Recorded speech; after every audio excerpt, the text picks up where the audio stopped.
दूसरों को कांटा बोलने वाला व्यक्ति कभी उसके ऊपर पुष्प की वर्षा नहीं होती है। आज जो पाकिस्तान में हो रहा है उसके कर्मों का फल है ये। Nation first. अगर देश में किसी को रहना है तो उसको राष्ट्र को सर्वोपरि मानना होगा, अपने मत और मजहब को नहीं।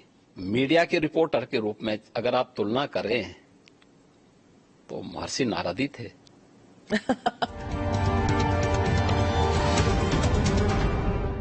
Namaste, Jai Hind. Welcome to another edition of ANI podcast with Smita Prakash. This episode is being filmed in the city of Lucknow, which is the capital of the state of Uttar Pradesh.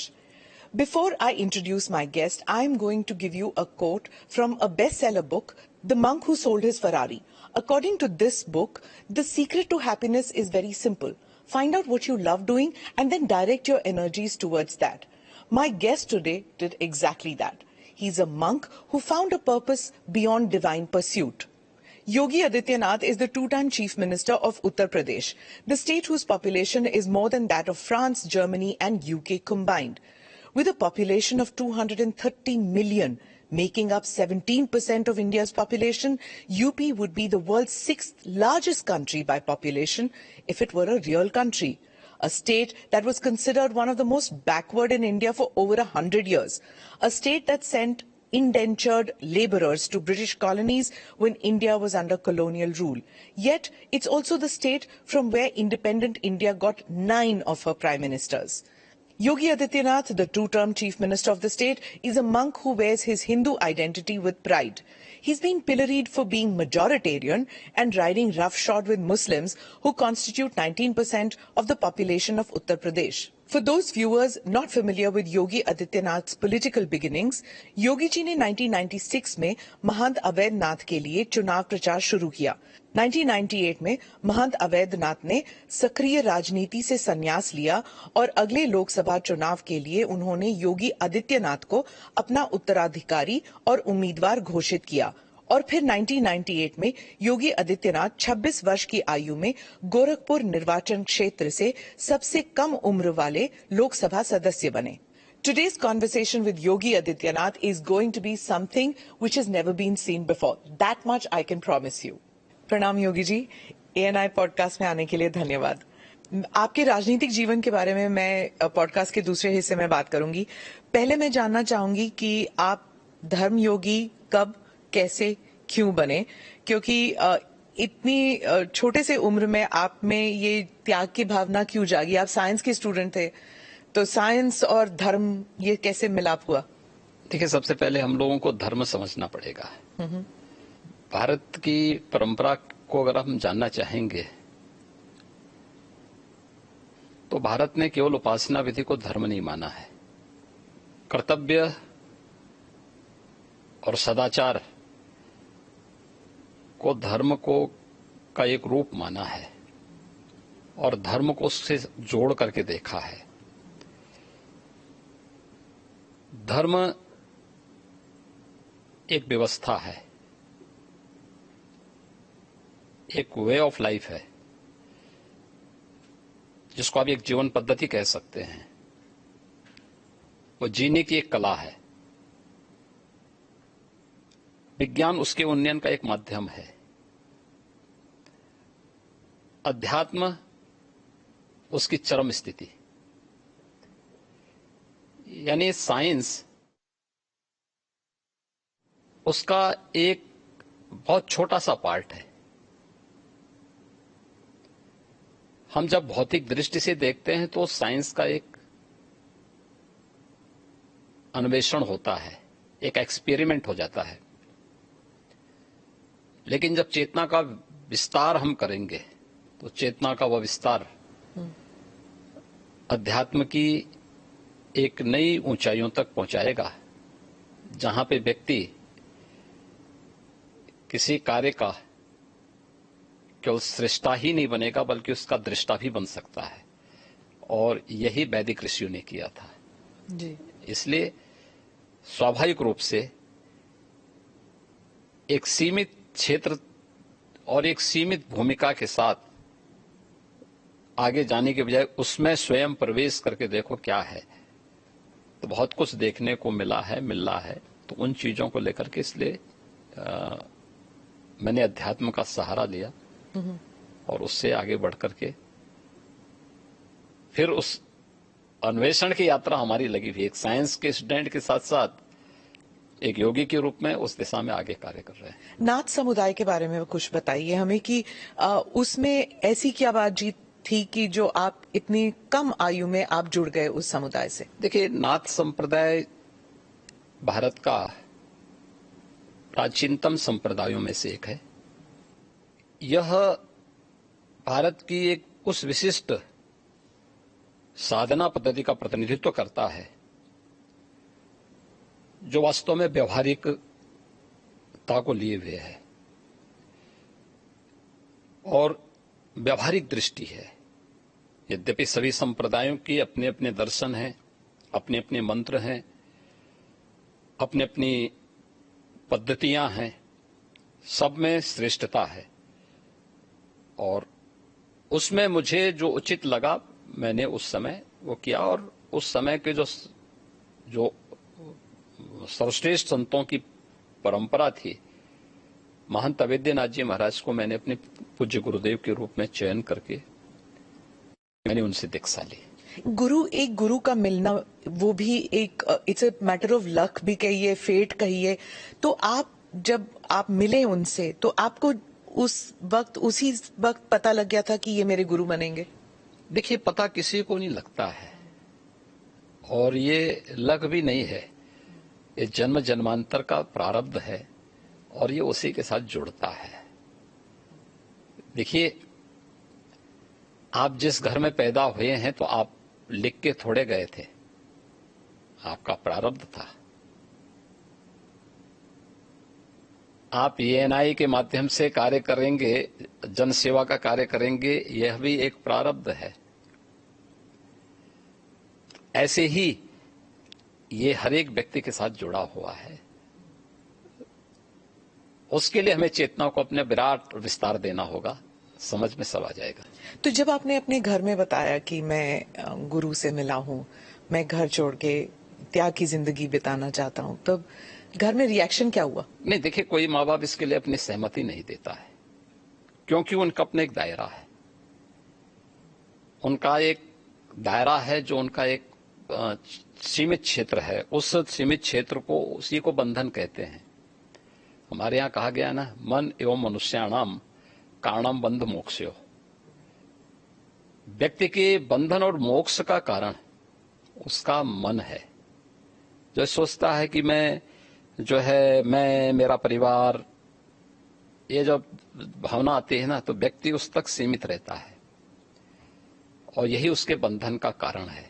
जो उस बंधन को तोड़ करके बाहर निकलता है वही उसकी मुक्ति का माध्यम बनता है, उसके मोक्ष का कारण बनता है।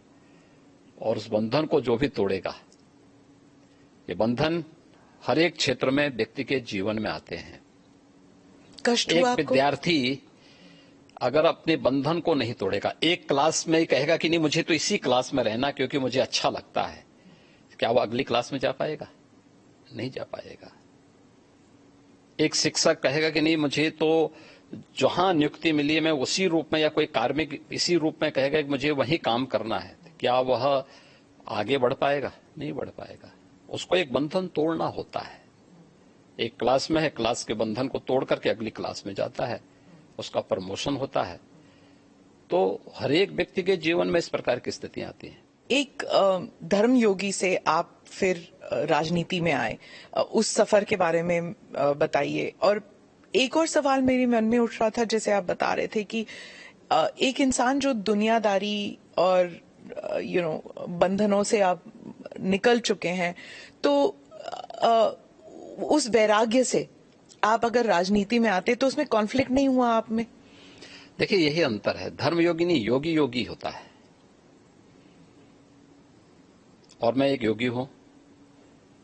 धर्म का मतलब केवल पूजा पद्धति नहीं है, कर्म भी। धर्म एक समग्र जीवन की पद्धति है। धर्म कर्तव्य के पथ की प्रेरणा देने वाला उस पथ का की ओर अग्रसर करने वाला, आग्रही बनाने वाला एक मार्गदर्शक है। हम उसको केवल पूजा पद्धति तक सीमित नहीं कर सकते। एक योगी के रूप में, एक परिवार के बंधन को तोड़ करके समाज के इस विराटता के साथ अपना जुड़ाव हुआ है। इसलिए उस विराटता के साथ जोड़ करके अपने आप को कार्य करना। दूसरा, एक योगी का मतलब ये नहीं कि वह केवल अपने स्वयं की मोक्ष प्राप्त करने के लिए या आध्यात्मिक लाभ के लिए वह अपने आप को सीमित कर ले। अगर समाज के सामने चैलेंज है, कोई चुनौती है, तो उस चुनौती से जूझने के लिए भी अपने आप को तैयार करें। याद रखना, साधना की जो सबसे पहली पद्धति आती है उसमें सेवा है। भक्ति के मार्ग का भी जो नवधा भक्ति की व्यवस्था की गई है भारत की संतों और ऋषियों ने, उसमें पहला मार्ग सेवा है। कोई भी साधक सन्यासी या योगी बनता है तो उसके लिए सेवा के मार्ग का अनुसरण करके ही आगे की दीक्षा का मार्ग प्रशस्त हो पाता है। हम लोग भी जब एक योगी के रूप में सार्वजनिक जीवन में आए तो सार्वजनिक जीवन में किसी पद या प्रतिष्ठा के लिए नहीं, बल्कि इस कार्य के लिए आए कि नहीं, यह एक सेवा का माध्यम है और हम समाज के अंतिम पायदान पर बैठे हुए व्यक्ति की सेवा इस पद पर रह करके अंत्योदय कर सकते हैं, और उसी लक्ष्य को लेकर के व्यक्ति कार्य करता है। जी, मैं फिर से उसी बात पे आऊंगी। जब आप घर छोड़ के निकले थे, अभी हाल ही में हमने देखा एक फोटो आपने ट्वीट किया था और वो वायरल भी हो गया था, जब आप अपने माता से मिलने गए थे। तो उस वक्त आपको कैसा लगा जब आप गए? तो देखिए, मैं कई वर्षों के बाद गया था जी। मेरे पिताजी का जो है देहांत 2020 में हो गया था।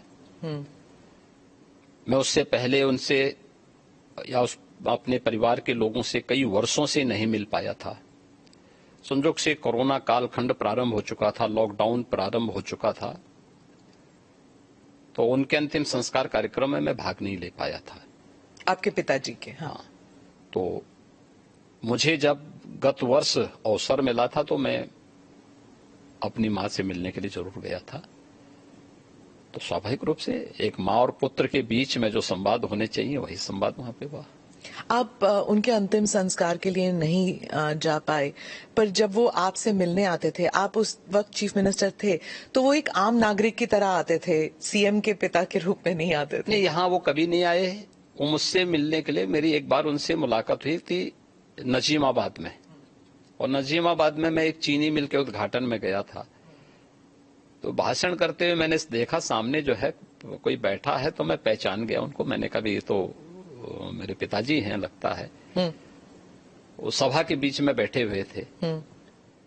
तो फिर मैंने सभा समाप्त होने के बाद अपने साथ के कुछ लोगों से कहा, मैंने कहा देखो यार वो आए हैं तो उनको बुलाओ, थोड़ा मुलाकात करते हैं। तो तब मेरी मुलाकात हुई थी। जी, आपकी छोटी बहन जो है, उन्होंने एक इंटरव्यू में कहा था कि 30 साल उन्होंने आपको राखी नहीं बांधी।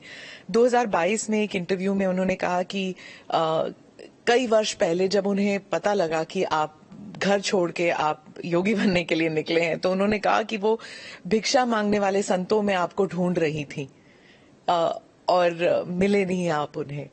बहुत मुश्किल हुआ होगा ना उन्हें? देखिए, इस सबके जीवन में आता है, लेकिन मुझे लगता है कि इन चीजों को हमें जो है केवल अपने स्वयं के स्मरण के लिए रखना चाहिए, और स्वाभाविक रूप से सबके जीवन में आता है। कई वर्षों के बाद जो है इस चीजें चलती रहती हैं। मुझे लगता है यही जीवन है। मैं एक इंटरव्यू का एक्सर्प्ट पढ़ना चाहती हूँ सर, क्योंकि ये हिंदी अखबार में छपा था और हमारे कई दर्शक हैं जो इंडिया से बाहर रहते हैं, वो शायद उन्होंने पढ़ा नहीं होगा। ये पढ़ के मुझे बहुत कठिन लगा जब मैंने पढ़ा, तो कि कैसे महसूस कर रही होंगी वो? उन्होंने, मैं पढ़ के सुनाती हूँ, उन्होंने कहा योगी के मुख्यमंत्री बनने के बाद कई लोग कहते थे कि आपको शर्म नहीं आती, आप मुख्यमंत्री की बहन हैं और बहन होकर आप चाय की दुकान चलाती हैं, इन हालतों में रहती हैं। मैं उनको एक ही बात कहूंगी, मैं गरीब हूं, ये मेरा नसीब है।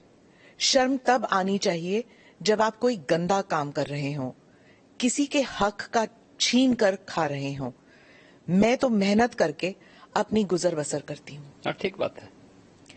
मैं इसलिए पूछ रही हूँ सर, क्योंकि आमतौर पर लोग समझते हैं ना कि चीफ मिनिस्टर हो या फिर सांसद हो, विधायक हो, इनके इर्द गिर्द लोग जो हैं इतने धनी हो जाते हैं और फिर सार्वजनिक जीवन में इसलिए आते हैं कि जो धन कमा चुके हैं उसे प्रोटेक्शन के लिए।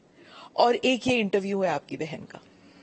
देखिए, व्यक्ति को कभी भी धन और वैभव संतुष्टि नहीं दे सकती है, और मुझे लगता है कि सबसे बड़ा योगी वह है जो स्वयं की मेहनत से संतुष्ट है, स्वयं के परिश्रम से संतुष्ट है। दूसरों की मेहनत से कुछ प्राप्त करना और फिर उसको छीन लेना, ये तो डकैती है। उसके अलग अलग रूप देख सकते हैं आप समाज में, और मुझे लगता है सबसे निंदनीय कर्म यही है। और यही अंतर है एक योगी और एक सांसारिक मनुष्य में। एक सांसारिक मनुष्य के बारे में शास्त्रों में कुछ बातें कही गई हैं कि वह त्रुटियां अवश्य करेगा, हमेशा भ्रमित होगा। तीसरा, वह हमेशा उसके मन में दूसरों को धोखा देने की प्रवृत्ति होगी। और चौथी बात उनके लिए जो कही गई है, वह कही गई है कि वह अपनी सीमित दृष्टि से भविष्य का अनुमान नहीं लगा पाएगा। इसलिए जो है सारा द्वंद्व तो इसी सब का है। पर आपकी तो, जैसे आपकी तो ट्रेनिंग हुई होगी ना, गुरुजी ने आपको सिखाया होगा। मैं क्या कह रहा हूं ना, लेकिन हम लोग उनका तो कुछ नहीं ना आपके परिवार का। इसलिए मैं क्या कह रहा हूं ना, हर व्यक्ति अपने आप में एक योगी बन सकता है, एक योगी बनने की सामर्थ्य ले सकता है। अपनी मेहनत से, अपने कर्मों से हम जो कुछ अर्जित करें, मैं भी भूखा ना रहूं, साधु ना भूखा जाए, अगर ये भाव हर व्यक्ति के अंदर आ जाए तो फिर यह समग्रता सबकी संतुष्टि का कारण बन सकता है, सारे विवादों का समाधान कर सकता है। जब आप पीठाधीश बने, आपके भारत में और भारत से बाहर भी इतने अनुयायी हैं, तो उस वक्त आपको क्या ऐसा किसी ने कहा कि आप पीठाधीश होके भी तो सार्वजनिक कार्य कर सकते हैं, राजनीति में क्यों उतर रहे हैं? ये कोई बंधन थोड़ा है, ये कोई बंधन किसी के लिए नहीं है। हम मनुष्य पहले हैं, उसके बाद योगी हैं या सन्यासी है। और मैंने आपको बताया ना कि एक योगी के रूप में समाज के प्रति जो मेरे कर्तव्य हैं, उन कर्तव्यों का निर्वहन करूं मैं। सेवा को धर्म को मैं सेवा का माध्यम बनाऊं, इससे बड़ी बात और क्या हो सकती है, और हम वही कर रहे हैं। तो एक सन्यासी का कर्तव्य क्या होता है? क्या वही जो कर्म कर रहा है अपना, ये चाहे पत्रकार हो या फिर राजनीति? हाँ, हर व्यक्ति कर सकता है, हर व्यक्ति कर सकता है। आप मुझे बताइए कि सबसे बड़े जो है मीडिया के रिपोर्टर के रूप में अगर आप तुलना करें तो महर्षि नारद थे। अब मुझे है थे कि नहीं थे? नारद जी रिपोर्टर, चलिए सबसे बड़े रिपोर्टर तो ये थे कि वो हर लोक की सूचना इस लोक की सूचना दूसरे लोगों तक पहुंचा देते थे। वो क्या थे? वो एक सन्यासी तो थे। और मैं एक बात बताऊं कि सन्यासी ने किस कालखंड में अलग अलग क्षेत्रों में प्रवेश करके कार्य नहीं किया हो। मैंने तो पत्रकारिता का उदाहरण आपके सामने दे दिया है, और भी उदाहरण हैं, बहुत सारे ऐसे उदाहरण हैं। तो अब इसको आप कैसे कह सकते हैं कि नहीं हुए? धर्म के बारे में आप कह रहे थे कि it's a way of life, सिर्फ पूजा पाठ के साथ ना जोड़ा जाए, उसे अलग भी देखना चाहिए।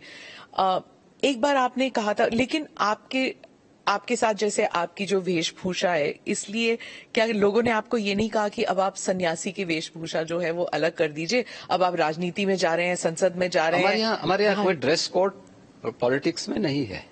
ड्रेस कोड इसमें नहीं होता था ना, सफेद पोशाक पहने हुए तो गांधी टोपी पहन लिया, और तो ठीक है, पहने, उसके अनुरूप आचरण भी करे ना। देखिए, यह वेशभूषा हमारी इसलिए है, लोगों की दृष्टि में हमेशा बने रहें और लोग हमारे विचलन पे उंगली भी उठा सकें और विपरीत परिस्थितियों में साथ में खड़े भी हो सकें। और इसीलिए इस प्रकार की वेशभूषा को एक चैलेंज के रूप में स्वीकार किया जाता है हमेशा। कैसे? एक दृष्टि भी देती है और साथ साथ व्यक्ति को पतन के गर्त से बचाने के लिए भी उसे हमेशा सचेत भी करती है। और इस दृष्टि से हम लोग हमेशा उसके प्रति कैसे मैं चैलेंज समझी नहीं कि कैसे चैलेंज इसलिए है क्योंकि जो व्यक्ति इससे पहले जो आपने नेता की परिभाषा की है, उस वेशभूषा में रहते थे, उनके कर्मों को भी दुनिया जानती है। दुनिया ने उस सब कुछ देखा है, अपनी आंखों से देखा है। और हमारे सामने भी चैलेंज है कि हमें अपने आप को परफॉर्म करके साबित करना है, जिससे हमारी पार्टी को, हमारे नेतृत्व को और हमारे इस बाना को भी कटघरे में न खड़ा होना पड़े। पर जब आप भगवा वस्त्र धारण करके आप संसद में जाते हैं और उसके बाद आप चीफ मिनिस्टर बनते हैं, तो एक ग्रुप है जो समझता है कि ये बहुत ही राइट विंग है, ये बहुत ही हिंदुत्ववादी है और हर चीज को भगवा कर दिया, तो फिर मतलब it's only for Hindus, he is a chief minister only for Hindus. ये इंटरनेशनली भी लिखा जाता है, अखबारों में ऑपेड एडिट्स आते हैं कि ये बहुत ही एक्सट्रीम राइट विंग है, एक्सट्रीम हिंदुत्ववादी है। उनके कपड़ों से ही पता लग रहा है कि हर चीज भगवा है। देखिए, मैं पिछले 6.25 वर्ष से अधिक समय से उत्तर प्रदेश का मुख्यमंत्री हूं जी। हमारी पार्टी और हमारे नेतृत्व ने मुझे 2017 में, मार्च 2017 में दायित्व दिया था और 2017 से उत्तर प्रदेश में कोई दंगा तो नहीं हुआ। मुझे एक बात बताइए, दंगा होता था तो केवल हिंदू मरता था क्या? केवल हिंदू की संपत्ति चलती थी? अगर दंगा होता था, अगर हिंदू मरता था तो मुस्लिम भी मरते थे। हिंदू व्यापारी की संपत्ति जलती थी तो उसके सटे हुए मुस्लिम व्यापारी की संपत्ति भी जलती थी। अगर गुंडे किसी हिंदू बेटी के लिए खतरा थे तो मुस्लिम बेटी के लिए भी उतना ही खतरा थे। कर्फ्यू लगता था और व्यापार प्रभावित होता था तो व्यापार तो पूरे बाजार का और पूरे मार्केट प्रभावित होती थी ना, एक व्यक्ति नहीं प्रभावित होता था। परसेप्शन खराब हुआ था तो यूपी का खराब हुआ था ना। पहचान का संकट यूपी के हर नागरिक के सामने आया था ना, केवल हिंदुओं के सामने नहीं आया था। इसलिए यह एक वह स्थिति है। 6 वर्ष में दंगा नहीं हुआ। आज आप देख रहे हैं यूपी में ना, 6 वर्ष में कोई दंगा नहीं हुआ, 6 वर्ष में कोई कर्फ्यू नहीं लगा, 6 वर्ष में सारे पर्व और त्योहार शांतिपूर्ण तरीके से संपन्न हुए। ये बड़ी बड़ी बातें करने वाले लोग देखें तो कैसे चुनाव होने, नगर निकाय का चुनाव, पंचायत चुनाव यूपी का, विधानसभा का चुनाव यूपी का, और वेस्ट बंगाल में भी पंचायत के चुनाव हुए थे। क्या हाल हुए थे? वे लोग वेस्ट बंगाल बनाना चाहते हैं देश को, जिस प्रकार से वेस्ट बंगाल में भी टीएमसी की गवर्नमेंट ने किया था। दोनों में अंतर है। हमने ढोंग नहीं किया, कोई पाखंड नहीं किया। हर एक को चुनाव लड़ने का अधिकार, उसका अधिकार है भाई, उसको मिलना चाहिए। वो चुनाव लड़े, जीतने की सामर्थ्य होगी जीतेगा, हमें सामर्थ्य होगी हम जीतेंगे, हमें सामर्थ्य नहीं है तो नहीं जीतेंगे, और नहीं जीतना चाहिए हमें अगर हमें सामर्थ्य नहीं है तो। लेकिन अगर कोई व्यक्ति विरोधी ही क्यों न हो, अगर उसमें सामर्थ्य है, योग्यता है, उसको जीतना चाहिए। उसका लोकतांत्रिक अधिकार है। कैसे हम उससे उसे वंचित कर सकते हैं? लेकिन कुछ लोग सत्ता में आकर के जबरन पूरी व्यवस्था को कैद कर देना चाहते हैं।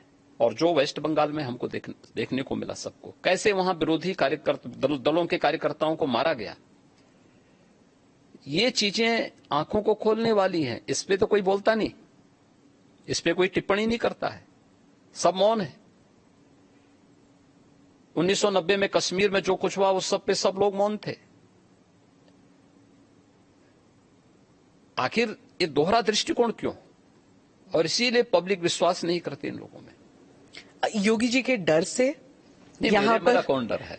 नहीं, आपने एक बार कहा था ना कि एक हाथ में माला है, एक हाथ में भाला है। तो एक आपका एक जो आक्रामक तरीका है टू डील विद माफिया, क्या इसकी वजह से यहाँ पर है? नहीं, देखिए, हम लोग तो सज्जनों के लिए जितने संवेदनशील हैं, दुर्जनों के लिए उतने ही कठोर भी हैं। और इस शासन की रणनीति है, शस्त्रेण रक्षते राष्ट्रे शास्त्र चिंता प्रवर्तते, यानी व्यवस्था सबकी सुरक्षा के लिए आवश्यक है। सुरक्षा सबको, कानून का राज होगा, लेकिन कानून को बंधक बनाने की छूट किसी को नहीं दी जाएगी। कोई भी हो, कतई नहीं देंगे। आपने ये भी कहा था कि कानून जो है वो मानव के लिए होना चाहिए, दानव के लिए नहीं। ठीक बात है, पर एक कॉन्स्टिट्यूशनल डेमोक्रेसी में सर, हर जीव जंतु के लिए कानून एक जैसा होना चाहिए। मतलब शेर भी शिकार कर सकता है, गाय के लिए भी उतना ही हक तो है। क्या आप शेर को रोकते हैं क्या? नहीं तो आप शेर को बोलिए ना जंगल में जाके, नहीं रोक सकते। वही आप बोले ना कि शेर महाराज शिकार मत करिए, आपको हम रोटी खिलाएंगे, जाइए रोटी खिलाइए। तो वही मैं कह रही हूँ कि कानून में मैं वही कह रहा हूँ, वह एक वहां की नेचुरल व्यवस्था है, और वह नेचुरल व्यवस्था दंड का प्रावधान, यह एक व्यवस्था का प्रावधान है। और वह व्यवस्था, वह प्रावधान कानूनन ही लागू होती है, गैर कानूनी तरीके से नहीं लागू होती। तो चीफ मिनिस्टर कैसे तय कर सकते हैं कौन मानव है कौन दानव? चीफ मिनिस्टर कहाँ तय करते हैं?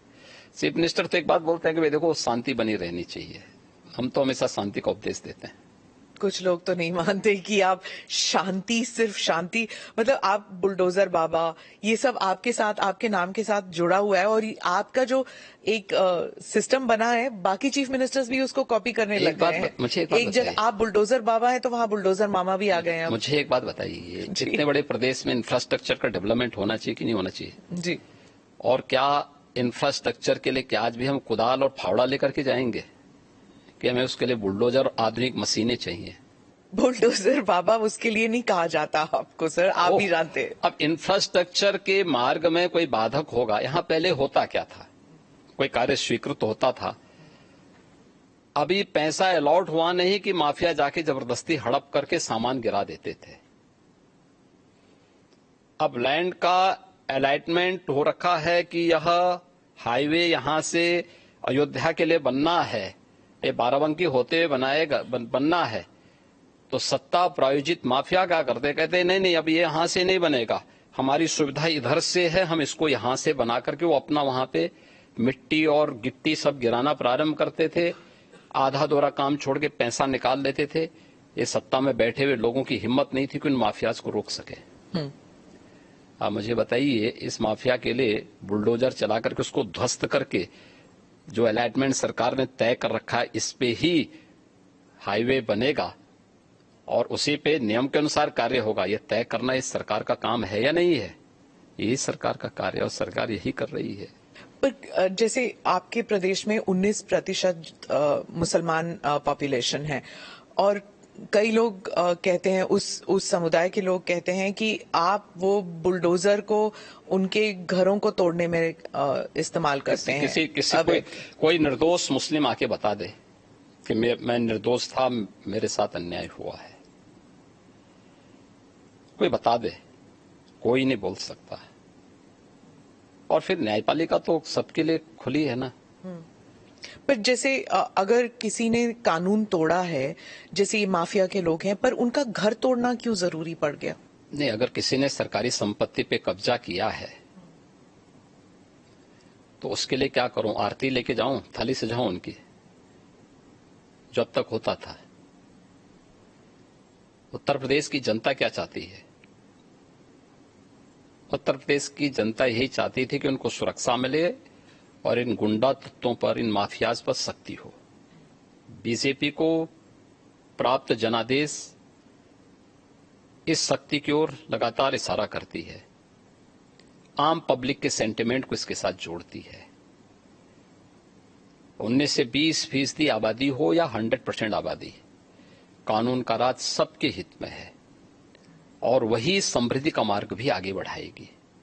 वही प्रदेश में एम्प्लॉयमेंट जनरेट करेगी, वही प्रदेश की बेटियों को सुरक्षित करेगा और यही उत्तर प्रदेश के अंदर किया गया है। आपने विधानसभा में कहा कि हम माफिया को मिट्टी में मिला देंगे, तो जब ऐसे, वो उमेश पाल मर्डर के केस में हुआ था शायद, तो जब ऐसे होता है तो सोशल मीडिया में फैल जाता है, चलो जी अब गाड़ी उलटने वाली है, योगी जी को बुलाओ। जब अमृतपाल भी भाग गया था तो कहते योगी जी के, अगर योगी जी के राज में होता तो ये तो कभी ना होता, वो तो गाड़ी उलट ही देते।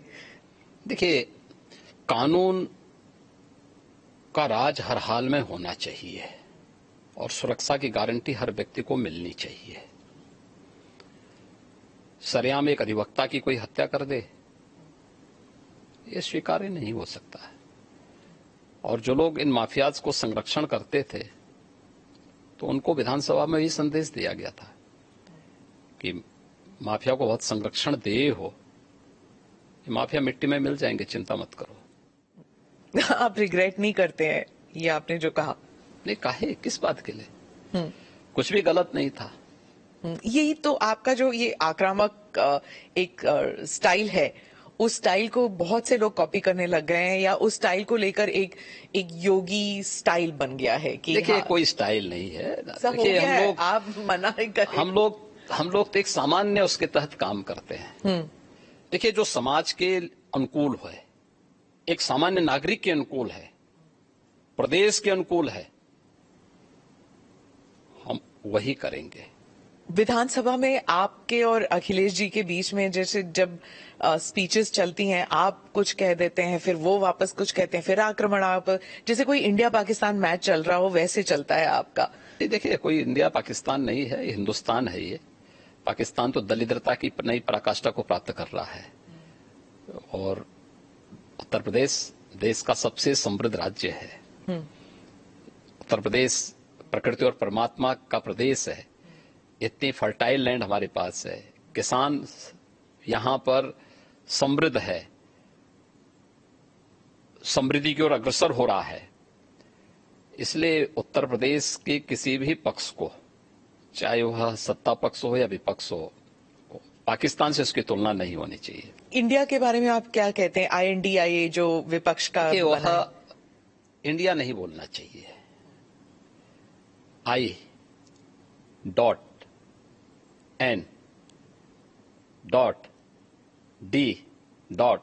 हर एक उसमें डॉट लग गया उसका।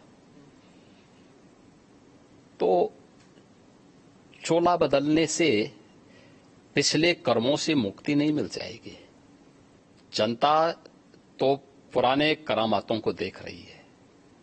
वो करामात यूपीए का हो, कांग्रेस का हो, सपा का हो, या फिर जो और लोग हैं, आम आदमी पार्टी का है, क्या गदर मचा रखी है इन लोगों ने। टीएमसी का हो या जो भी, सबकी एक जैसी स्थिति है। तो इसलिए ये लोग चोला बदल करके देश को भ्रमित करना चाहते हैं। देश की जनता लोकतांत्रिक दृष्टि से बहुत परिपक्व है। आपको नहीं लगता कि जैसे विपक्ष कह रही कि बीजेपी डर गई जब ये INDIA का गठन हुआ, तो वो डर के मारे एनडीए को फिर से उजागर करने की कोशिश कर रहे हैं? कैप्टन कौन है? हमारे कैप्टन तो मोदी जी हैं। Team BJP, team NDA, team India के कैप्टन के रूप में देश को नेतृत्व दे रहे हैं। सभी बीजेपी से जुड़े हुए सभी दल, जितने भी हमारे एलाइज हैं, वे सब एक नेता के रूप में। एनडीए ने जो अपना मैनिफेस्टो तैयार किया है, कॉमन मिनिमम प्रोग्राम अपना जो तय किया है, पिछले 9 वर्षों के अंदर वह प्रभावी ढंग से लागू हुआ है। सामाजिक न्याय बोलने से और भाषण करने से सामाजिक न्याय आ जाएगा? सामाजिक न्याय, परिवारवाद, जातिवाद, यही सामाजिक न्याय है। उस गरीब के घर में शौचालय बने,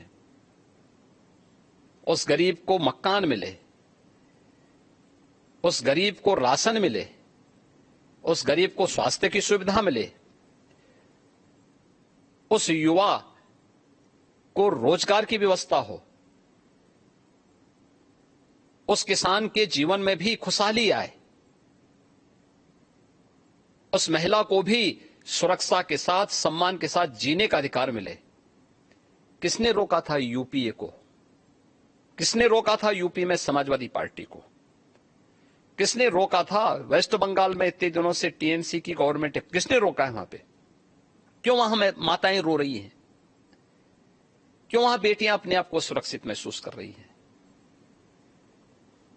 आखिर क्यों नहीं कांग्रेस ने 60 वर्षों में जिन 4 करोड़ गरीबों को मोदी जी ने मकान दिए हैं, किसने रोका था कांग्रेस को देने से? किसने रोका था 12 करोड़ गरीबों को शौचालय देने से? 10 करोड़ गरीबों को आज जो उज्ज्वला योजना की फ्री में सिलेंडर मिले हैं, किसने रोका था? ये हाथ में स्मार्टफोन और टैबलेट पकड़े हुए आज का हमारा स्मार्ट युवा, स्मार्ट बनाने से इसको रोका किसने आजादी के बाद 60 वर्षों तक? ये कांग्रेस। यही तो कर रहे थे लोग। देश को लोकतंत्र के नाम पे जड़ता पैदा की थी इन लोगों ने, जातिवाद को बढ़ावा दिया था, परिवारवाद को आगे बढ़ाया था। आज मोदी जी के नेतृत्व में पिछले 9 वर्ष में देश में क्रांतिकारी परिवर्तन हुआ है, ऐतिहासिक परिवर्तन हुआ है। दुनिया आज भारत की तरफ देख रही है, भारत के प्रति दुनिया के नजरिए